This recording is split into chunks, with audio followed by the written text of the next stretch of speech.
Yeah ఎలా అనిపించింది? 1 ని మించుందా లేకపోతే నార్మల్ ఛాన్స్ ఆమె కూడా ఛాన్స్ ఇస్తారా లేకపోతే మొత్తం మీరే చెప్తారు?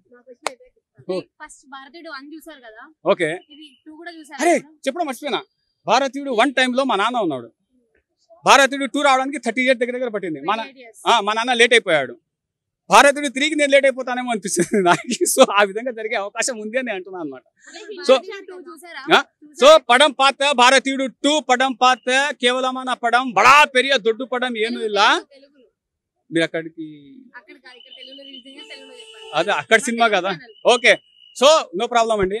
Cinema okay no problem, cinema చూడొచ్చు. మరి ఒరుదొడ్డే పాత మాది ఒరుదొడ్డే పాత మాది ఒకసారి చూసే 100 సార్లు కాదు సినిమా. అండ్ సినిమాలో మెయిన్ ప్లస్ పాయింట్ ఏంటంటే ఏఆర్ రెహమాన్ లేకపోవడమే ప్లస్ పాయింట్. ఏఆర్ రెహమాన్ ఉండింటే ఒకవేళ మూవీ పైకన్నా పోవచ్చు, మరి ఎక్కడికో పోవచ్చు నాకు తెలియదు, కానీ ఏఆర్ రెహమాన్ లేకపోవడం మంచిది. అండ్ ఇంకో విషయం ఏంటంటే సినిమాలో అవినీతి పైన యుద్ధం చేయాలి అని అనుకున్నప్పుడు దానికి జరిగే సైడ్ ఎఫెక్ట్స్ ఏంది అనేటువంటిది యువతకి బ్రెయిన్ వాష్ చేయాల. అది చేయకుండా మీరు రండి అని అంటే ఇంట్లో కూడు పట్టేవాడు తండ్రి, వాడు అవినీతి చేసినాడో ఏం చేసినాడో తెలియదు, వీడు ఫైట్ చేయాలంటే తిండి కావాలా కదా. ఈయన భారతీయుడు 1లో మెంటల్గా ప్రిపేర్ అయిపోయాడు. ఆయన స్వయం కృషితో నేను బతుకుతాను, నేను భారతదేశాన్ని కాపాడుతానని చెప్పేసి. సో ఇదే నూరి పోసింటే కథ ఇంగులాగా వచ్చేది.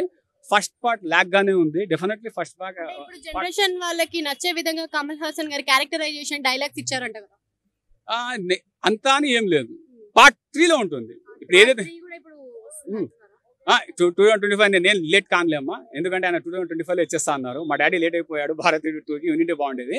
So and the hair style ఏదైతే ఉందో పార్ట్ 1లో ఆ హెయిర్ స్టైల్ కురవడింది.